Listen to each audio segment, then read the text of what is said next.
Bom dia, irmãos. Graça e paz, amém?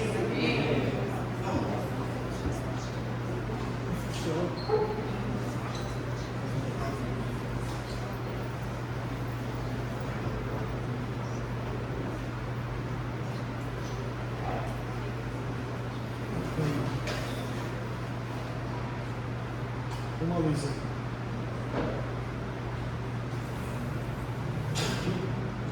Tá fugindo aí, Vinícius? Tá fugindo aí, o controle. Não.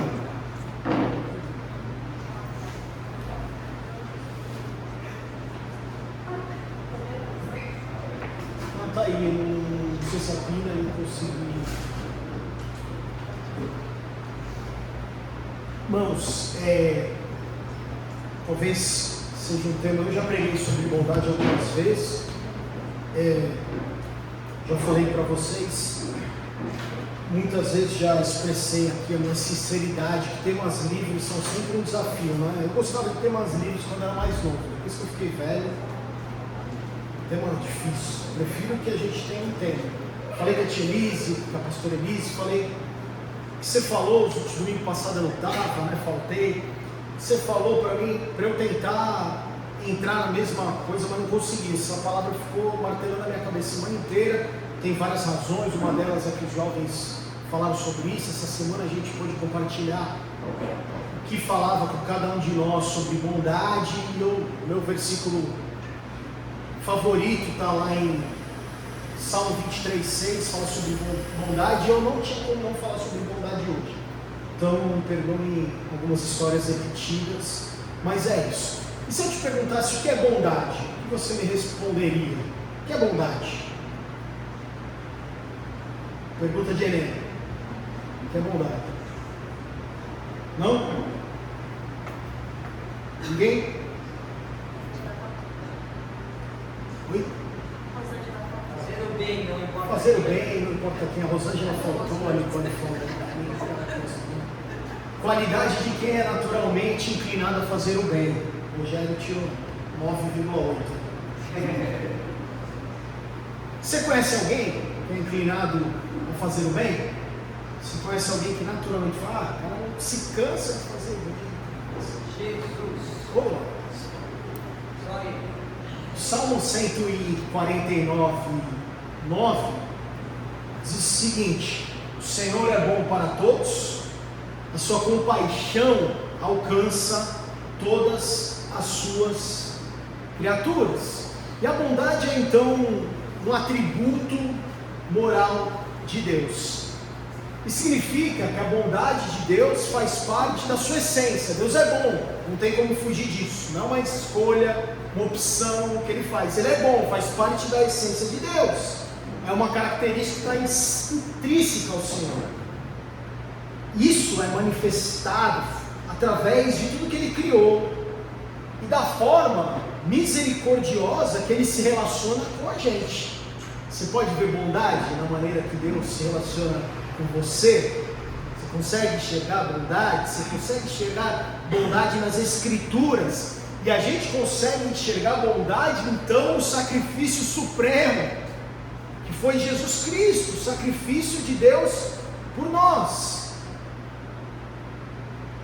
E é por isso que é nesse sentido que Jesus, em algumas listados nos evangelhos fala o seguinte: ninguém é bom senão um só, que é Deus. Isso está em Marcos 10:18, mas está também em Lucas 18, 19. Ninguém é bom senão um só, que é Deus. E Deus é bom não só porque é um atributo dele, está intrínseco, mas é porque Ele expressa isso por nós. E se Ele expressa isso por nós podemos dizer que Deus é a fonte de todo bem. Deus é bom e Ele é a fonte de todo o bem. E a bondade de Deus, irmãos, ela é eterna, ela é infinita, ela é ilimitada, ela é abundante. Todas as coisas, todas as boas coisas que eu e você podemos usufruir hoje e que nós podemos pensar para o futuro, fluem de Deus. Em Tiago 1,17, o versículo diz o seguinte: toda boa dádiva E todo bom dom perfeito vem do alto, descendo do Pai das luzes, que não muda como sombras inconstantes. Eu estou rindo aqui porque eu nunca faço slide, né? Hoje eu fiz, o controle não funcionou. A tia Carol falou, tu nunca faz slide, hoje eu tenho ruim aí. Tiago 1,17 fala que tudo vem do Pai das luzes, tudo vem do alto. E essa bondade de Deus é definida como algo perfeito. E por ser algo perfeito, Ele trata eu e você generosamente, com a sua bondade.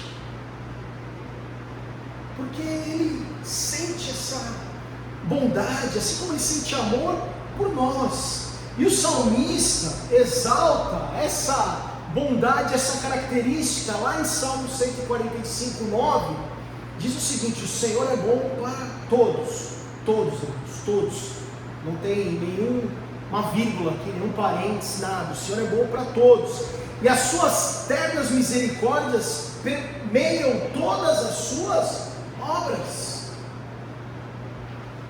Vocês entenderam até aqui sobre bondade, sobre um Deus que é bom, um Deus que é bom conosco, que Ele mandou o seu Filho.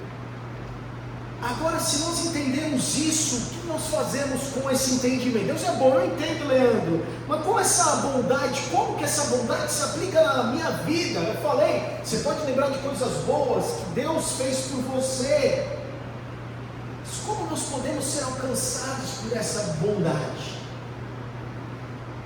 E nós precisamos de um pastor. Não eu, tá bom? Não, pastor Elise, mas nós precisamos de um pastor. E eu posso te oferecer um pastor, que ele chama Davi. Esse cara é um bom pastor. Vocês conhecem a história de Davi? Vamos apagar as besteiras que ele fez. Vocês acham que ele era um bom pastor? Ele é um bom pastor? Seria um bom pastor para nós? É muito trabalho manter uma ovelha em segurança. Era assim e continua sendo. Dá trabalho manter as ovelhas em segurança, pastor Elise?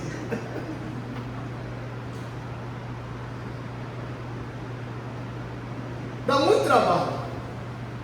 São muitos os perigos que estão em volta das ovelhas. E o pastor tem a função de ir na frente, removendo os perigos. E Davi é esse pastor bom, muito bom. A história conta que até ele fez algo até impressionante. Em Samuel 1 Samuel 17, o texto diz o seguinte: Davi, entretanto, disse a Saul: teu servo, estava falando sobre ele, né? Teu servo toma conta das ovelhas do pai. Davi tomava conta das ovelhas do pai. E ele falou: quando aparece um leão ou um urso e leva uma ovelha do rebanho, eu vou atrás do urso e do leão, atinjo com golpe e livro a ovelha da boca do urso e do leão. E quando esse urso e esse leão se viram contra mim, eu pego a juba, eu atinjo com golpes e eu mato o urso e o leão. Eu não sei se existia um perigo naquela época. Hoje para nós, falou, vou te proteger do urso e do leão, você vai dar risada. Mas naquela época eu não sei se existia um perigo maior. E Davi está dizendo, não, eu sou um bom pastor, porque até urso e leão eu mato. Então, quem poderia ser melhor pastor do que Davi? Nós temos a resposta lá em João 10, 11 e 14. Diz o seguinte, Jesus está dizendo o seguinte: eu sou o bom pastor. O pastor dá sua vida pelas ovelhas. O mercenário não é o pastor a quem as ovelhas pertencem. Assim, quando vê que o lobo vem, abandona as ovelhas e foge. Então o lobo ataca o rebanho e dispersa. Ele foge porque é mercenário e não se importa com as ovelhas. Jesus afirma: eu sou o bom pastor, conheço as minhas ovelhas e elas me conhecem. Jesus diz: eu sou um bom pastor. E quando Jesus está dizendo que é um bom pastor, eu já falei várias vezes para vocês, não é piada, é verdade. Uma vez eu fiz aula de grego, ó, vocês não sabiam disso, estão surpreendidos, né? Estudar, fiz aula de grego. O primeiro texto que a professora, fiquei encantado, depois eu odiei, porque é muito difícil. Mas fiquei encantado, porque ela usou esse texto para falar sobre o grego koiné, que é o grego do Novo Testamento, que é o grego que eles falavam. E o sentido de bom pastor aqui não é um bonzinho, um pastor bonzinho, mas é o melhor. Quando Jesus fala eu sou o bom, ele está batendo no peito mesmo, está falando eu sou o melhor pastor que vocês podem ter. E esse é o pastor que nós temos. Esse é o meu pastor, esse é o seu pastor. Será que a gente tem alguma dúvida sobre isso? Já existiam outros, a atividade era comum, nós falamos, eu ofereci para você Davi, mas na verdade eu te aconselho a ter Jesus como o pastor da tua vida.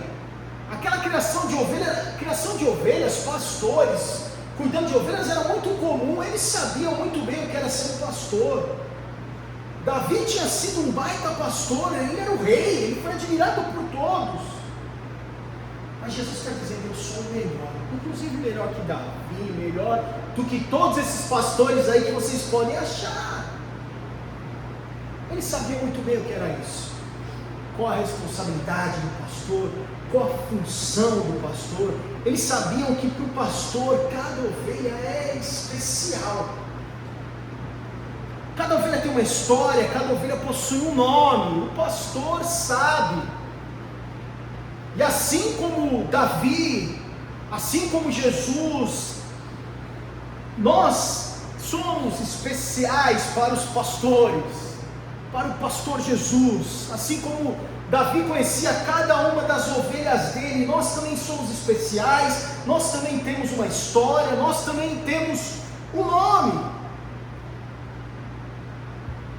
E quando o pastor olha para o seu grupo de ovelhas, ele conhece a história de cada ovelha, das preferências, ele conhece o nome. Ele está ali disposto a matar o urso, matar o leão, como Davi fez. Existe também a possibilidade de uma ovelha se perder, existe também a possibilidade de uma ovelha fugir, dispersar. E quando isso acontece, irmãos, o que o melhor pastor faz? O que o bom pastor faz? Ele inicia uma santa perseguição. Em Lucas 15, 4 e 6, o versículo diz o seguinte: palavras de Jesus: qual de vocês que possuindo 100 ovelhas, perdendo uma, não deixa as 99 no campo e vai atrás da ovelha perdida até encontrar? E quando a encontra, coloca-a alegremente sobre os ombros e vai para casa. Ao chegar, reúne seus amigos e vizinhos e diz: alegrem-se comigo, pois eu encontrei a minha ovelha perdida. Irmãos, isso mostra para nós que, assim como um pastor não larga a sua ovelha, Deus nos persegue com uma santa perseguição. Ele nos persegue com a sua graça, com a sua misericórdia, com o seu amor. Mas para essa manhã eu quero que você saiba que Ele te persegue com a bondade dEle que é infinita, porque é isso que o pastor faz, ele vai atrás das ovelhas. É sobre isso que Jesus falou: eu tenho 100 ovelhas, eu perdi uma, eu vou atrás dela até encontrar. E essa santa perseguição, irmãos, traz para nós a noção, a consciência de que Deus nos persegue. Ele vai atrás de nós, Deus vai atrás de nós, até que finalmente nós possamos vê-lo como nosso Pai, até que finalmente nós possamos vê-lo como nosso socorro, como nosso único socorro, como nosso protetor, até que nós possamos descansar nos cuidados e nos braços desse bom pastor, o melhor. Porque eu tenho certeza, irmãos, que Ele tem um pasto verdejante para nós, para você. E é isso que está lá em Salmo 23. O versículo 6, eu disse no começo, acho que é o versículo que eu mais gosto, ou é o que eu mais gosto no momento, da Bíblia inteira. E a tua versão pode dizer: certamente a bondade e a misericórdia me seguirão todos os dias da minha vida, A nova tradução da linguagem de hoje diz: certamente a tua bondade e o teu amor ficarão comigo enquanto eu viver, bondade e amor ficarão comigo. E a versão A Mensagem diz: eu tenho absoluta certeza, não tem nenhuma dúvida, mas absoluta certeza de que essa bondade que vem do Pai das luzes, do Deus perfeito, e o teu amor cuidadoso me acompanharão todos os dias da nossa vida, da minha vida e da tua vida, irmãos. Irmãos, lendo esse versículo, existe alguma dúvida nisso? Você tem alguma dúvida? Levanta a sua mão, eu quero esclarecer a dúvida. Sem vergonha, tem alguma dúvida? E se você ainda tiver alguma dúvida, sabe como o bom pastor lida com essas dúvidas? Ele nos persegue, santa perseguição, ele nos segue, ele continua. Se você acha que por algum motivo na tua vida, por alguma situação, por algo que está acontecendo, você acha que está longe desse cuidado do bom pastor, você acha que o teu pasto não está tão verdinho como deveria ser, saiba que o melhor pastor está com você, está vindo, ele te persegue, não tem para onde correr, ele continua nos seguindo, ele continua nos perseguindo por todos os dias da nossa vida. Certamente, bondade e misericórdia seguirão todos os dias da minha vida. Irmãos, talvez essa deva ser uma das frases mais doces já escritas. E ela tem dois termos importantes, certamente. Uma afirmação de que não há dúvidas. Não há dúvidas. Como nós lemos na versão Mensagem, eu tenho absoluta certeza. E o salmista não disse talvez, quem sabe, será que eu mereço? Não.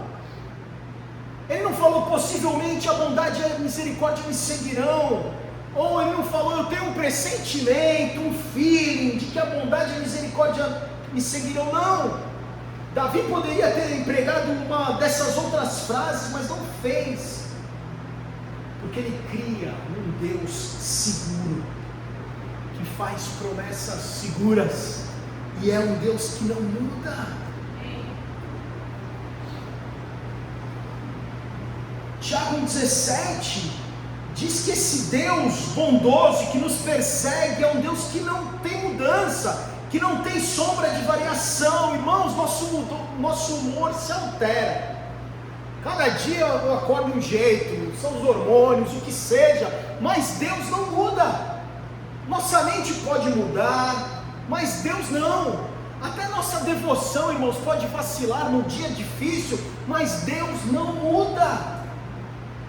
2 Timóteo 2,13, Paulo fala: ainda que eu e você possamos mudar, sejamos infiéis, ainda assim, mesmo a gente sendo infiel, Ele é fiel, pois Ele não pode trair a si mesmo. Se Ele é bom, Ele continua sendo bom. E nós podemos ter a certeza nessa manhã que Ele é um Deus seguro, e porque Ele é o único Deus seguro, irmãos, nós podemos declarar com certeza que, sem dúvida, bondade e misericórdia vão nos acompanhar todos os dias da nossa vida. E o que vem depois disso, certamente? Bondade e misericórdia. Não apenas bondade, irmãos, porque nós somos pecadores que necessitamos de misericórdia, e não apenas misericórdia, porque nós somos frágeis, e necessitamos de bondade, precisamos de ambas, bondade para suprir toda a carência. Salmo 34,8 diz: provem e vejam como o Senhor é bom, como é feliz o homem que se refugia nesse Deus bom e misericórdia, para perdoar todo o pecado. Sabe por quê, irmãos? Porque Ele não desiste de nós, nunca. Todos os dias da nossa vida, todos os dias, não alguns, não só no domingo, não só quando você está bem, não só no sábado, não só na quinta, não, bondade e misericórdia misericórdia seguem os filhos de Deus a cada dia e todos os dias. Pense no dia que ainda virão, pense nos dias que ainda virão. O que você vê? Faça um exercício agora comigo. O que você vê?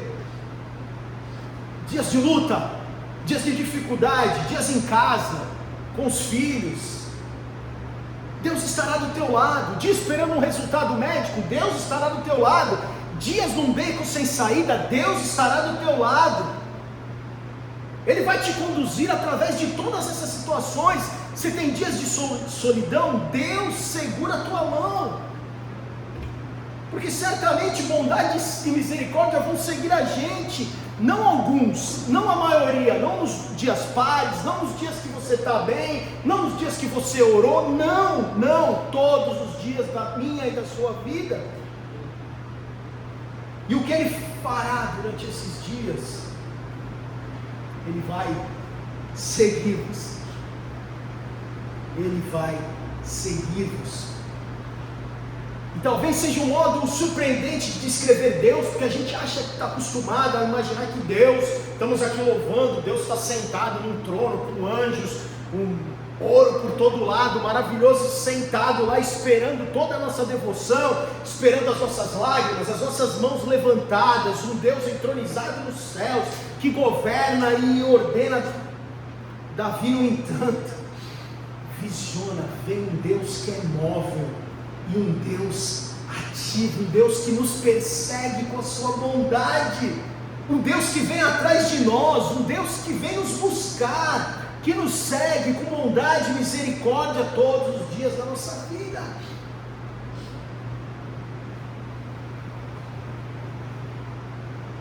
Fala, Leandro, mas que maneira diferente de enxergar.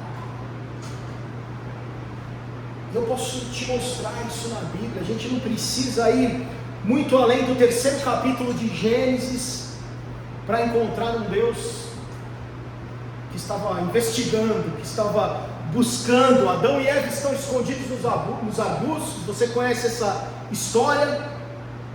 Em parte envergonhados porque tinham feito o que não deveriam fazer, tentando cobrir o pecado. Deus aparece lá em Gênesis 3:9, falando: onde estão?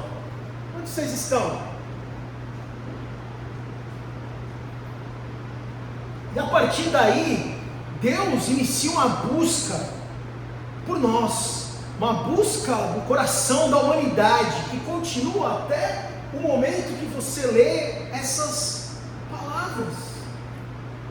Uma busca por nós,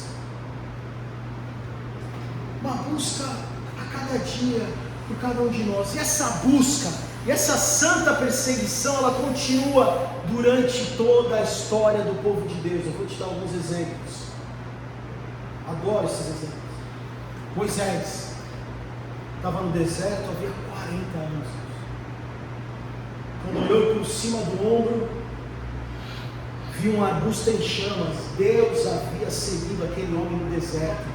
Jonas, fugitivo, fugindo num barco.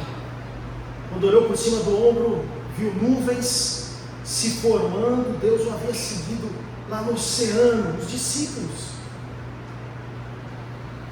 encharcados de chuva, tremendo, amedrontados, quando olharam, viram, avistaram Jesus andando sobre o mar, andando em sua direção. Deus os havia seguido dentro da tempestade. A mulher samaritana, sozinha na vida, sozinha no poço, ouviu o Messias falar. Deus havia seguido aquela mulher durante todos os anos da sua dor. João, exilado numa ilha, na ilha de Pátio, quando olhou, viu o céu começar a se abrir. Deus havia seguido aquele homem no seu cárcere, no seu exílio. Lázaro, morto há 3 dias, irmãos, túmulo fechado, pedra na porta. Quando ouve a voz de Cristo, levanta-se, olha por cima do seu ombro e contempla, e vai em encontro de Jesus. Deus havia seguido aquele homem até na morte. Pedro, negado Cristo, um homem que bateu no peito e falou: eu nunca vou te deixar, negou Jesus 3 vezes. decepcionado, volta a ser um pescador, e de repente ouve o seu nome, olha por cima do ombro, enxerga Jesus preparando um café da manhã para que eles pudessem celebrar juntos. Deus havia seguido Pedro, buscado Pedro até no fracasso. E nós? Você já sentiu esse Deus bondoso te seguir? Já sentiu Ele te seguindo? Se você não sentiu, eu quero te dizer que Ele te segue. Ele vem, sem dúvida nenhuma. Sabe como Ele faz isso? Através da bondade de um desconhecido, através da majestade de um pôr do sol, através da pergunta de uma criança que faz a gente refletir, através do amor e da confiança do cônjuge, através de um ato de bondade que você recebe, através de uma palavra que é dita, de um toque na hora certa. Salmo 139, versículos 7 e 10, diz o seguinte: para onde eu poderia escapar do teu espírito? Para onde poderia fugir da tua presença? Se eu subir aos céus, lá está. Se eu fizer a minha cama na sepultura, também lá estás. Se eu subir com as asas da alvorada e morar na extremidade do mar, mesmo ali a tua mão direita me guiará e me susterá. Não tem onde a gente possa fugir. A bondade de Deus vai nos alcançar, por mais que a gente ache que está tudo errado, Ele vai seguir você. Eu queria terminar lendo uma história para você. Não fique cansado, respira fundo, eu estou terminando, mas eu preciso ler uma história. Uma história de um casal de irmãos chamado Debbie e Eric. E Eric era um cara que tinha um futuro brilhante pela frente. Ele tinha 28 anos, ele era recém-formado na faculdade, era um cara atlético, um sorriso cativante. A família dele o adorava, as garotas o notavam, ele fazia sucesso, as empresas ofereciam vagas para aquele homem. Embora Eric parecia um cara sereno, ele era um cara atormentado. Ele era atormentado por vozes na cabeça dele que ele não conseguia silenciar. Então, na esperança de se livrar de tudo isso, num dia chuvoso, fevereiro de 1982, Eric sai pela porta dos fundos da sua casa, morava com seus pais na Flórida e nunca mais voltou. Ele tinha uma irmã, chamava Debbie. E a Debbie fala que lembra de ter visto ele partir. E ela falou: ele vai voltar. Só que ele não voltou. Ela pensou que ele vai ligar, mas ele não ligou. Ela pensou que ela poderia encontrá-lo, ele em alguma esquina, em algum lugar, mas ela não conseguiu. Para onde Eric tinha ido, ninguém sabia, só Deus e Eric sabia. Só que nenhum dos dois tinha escolhido contar para a família e para Debbie aonde Eric estava. O que nós sabemos é que Eric ouviu uma voz, e a voz dava para Eric uma missão. E a missão que vinha na cabeça de Eric é que ele deveria recolher lixo à beira de uma estrada em San Antonio, no Texas, um estado totalmente diferente. E esse cara vai para lá, à beira de uma estrada, ele faz um buraco em um terreno baldio ao lado da estrada e faz com que aquele buraco seja agora a sua casa. O guarda-roupa daquele cara era composto por calças rasgadas, um moletom esfarrapado, um chapéu velho que protegia Eric do sol, e uma sacola plástica nos ombros que amenizava o frio do inverno.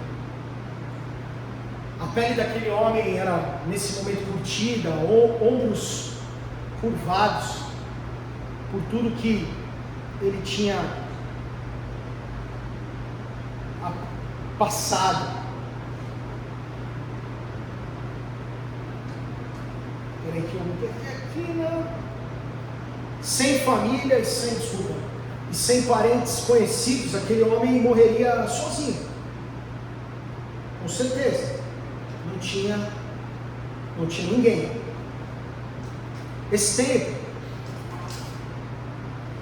tempo, Debbie não via seu irmão, não sabia onde estava, eles não tinham nenhuma informação.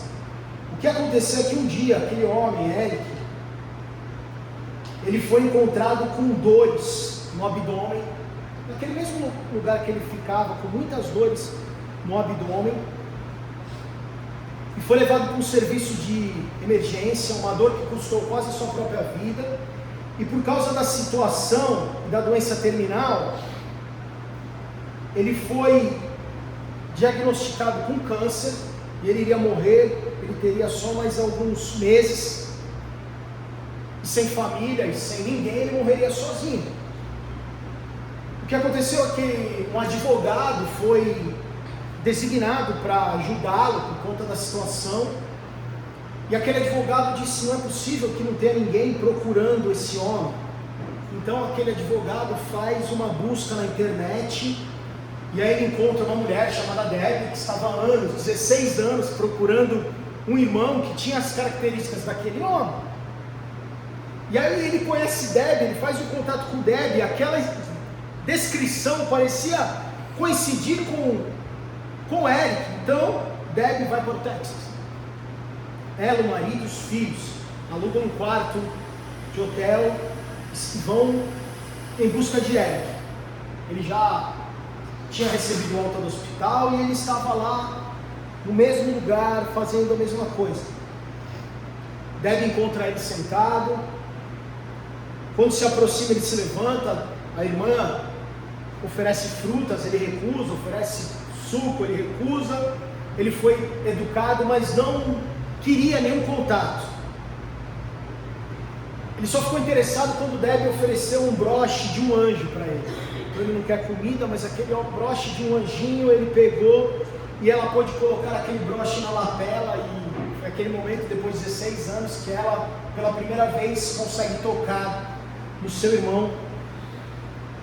E Debbie pretendia ficar uma semana para poder resolver, mas uma semana se passa e ela foi ficando, o marido volta para onde eles moravam, e ela ficou. E a primavera deu lugar para o verão, e o tempo passava, e meses iam passando, e Eric foi melhorando, ela foi ficando, ela alugou um apartamento, ela estava com as crianças, ela começou a alfabetizar os filhos, porque os filhos não podiam estar na escola, eram meses que ela estava se dedicando em tentar conquistar novamente o seu irmão. Não foi fácil. Ele nunca reconheceu Debbie, não a conhecia. Um dia ele a xingou, ela ofereceu para que ele dormisse na casa dela, ele disse não. Ela oferecia comida, ela não queria comida, ela não queria conversar. Ele queria ficar onde ele estava, do jeito que ele estava.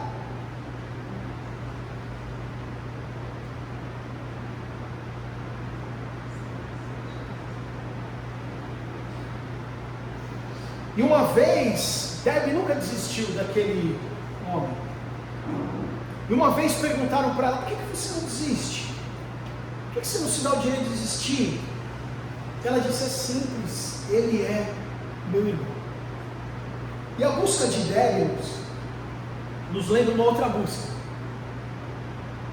O coração dela nos lembra de um outro coração bondoso, que saiu de casa em busca dos perdidos. Outra alma compassiva que não suportava a ideia de um irmão ou uma irmã sofrendo. Então, como Debbie, ele saiu de casa. Como Debbie, ele veio ao encontro de cada irmão e de cada irmão. E quando Jesus nos encontrou, muitas vezes nós agimos como Eric. Nossas limitações nos impedem de reconhecer aquele que veio para nos salvar. Muitas vezes nós chegamos a duvidar da sua presença, e às vezes ainda hoje nós duvidamos. E como ele lida com as nossas dúvidas, Deus? Ele nos segue, ele nos persegue. Assim como Debbie seguiu o seu irmão Eric, Deus nos segue. E Deus nos busca até que finalmente a gente possa vê-lo como nosso Pai. E Ele vai continuando buscando até que isso leve todos os dias das nossas vidas, porque certamente bondade e misericórdia nos seguirão todos os dias das nossas vidas. E o último capítulo dessa história, irmãos, de Deb e Eric, é que dias antes de ele morrer, ele pôde reconhecer a sua irmã. E ao fazer isso, quando ele reconhece a sua irmã, sendo a sua irmã, ele descobre o seu lar, ele descobre a sua família, ele descobre quem realmente ele é. Assim, irmãos, essa história que é verídica, é uma história, parece com a gente, porque assim também nós, também um dia descobriremos. E muitas vezes, como o Eric, nós duvidamos do nosso melhor pastor, mas ele continua nos seguindo. Muitas vezes nós somos rápidos em nos afastar, nós somos rápidos em duvidar, mas Deus é tardio para se irar e determinado a permanecer nos seguindo. Muitas vezes nós não aceitamos os dons de Deus, mas ainda assim Ele nos dá. Ainda assim Ele nos dá. Muitas vezes nós não entendemos, nos afastamos, mas Ele continua nos perseguindo. E acima de tudo, Deus nos dá a si mesmo, quando entregou o seu Filho. Muitas vezes, quando a gente escolhe o lixo, ao invés da sua graça, Ele ainda nos segue, nunca nos forçando, nunca nos abandonando, pacientemente persistindo, fielmente presente, usando todo o seu poder para nos convencer de que Ele é quem Ele é e que podemos confiar num Deus que nos guiará para casa. Bondade e misericórdia nos seguindo todos os dias das nossas vidas. Assim como o Deb perseguiu o seu irmão Eric, Deus nos persegue. Ele vem atrás de nós até que finalmente nós possamos vê-lo como nosso Pai, mesmo que isso demore dias, meses, anos. Irmãos, o que eu quero deixar para você é a certeza de que Ele segue você com a bondade, com o amor, com a graça, com a misericórdia. Por quê? Porque é isso que Ele prometeu. Se Ele prometeu, Ele é fiel para cumprir. Jesus disse em Mateus 28, está aí no finalzinho do slide: eu estarei sempre com vocês, sempre, até o fim dos tempos. Irmãos, Ele remove os problemas? Não. Ele remove os predadores? Não. Ele remove as dificuldades? Não. Essas coisas continuam lá, mas Ele está com você, com bondade e misericórdia, por todos os dias da tua vida. E acima disso, Ele dá a si próprio por nós. Mesmo quando nós preferimos o lixo, a sua graça, Ele ainda nos segue, nunca nos força, nunca nos deixa. Pacientemente persiste, fielmente presente, usando todo o seu poder para convencermos de que Ele é Deus, o melhor pastor que nós poderíamos. Bondade e misericórdia vão nos seguir, vão te seguir, vão me seguir todos os dias das nossas vidas. Feche seus olhos, vamos orar.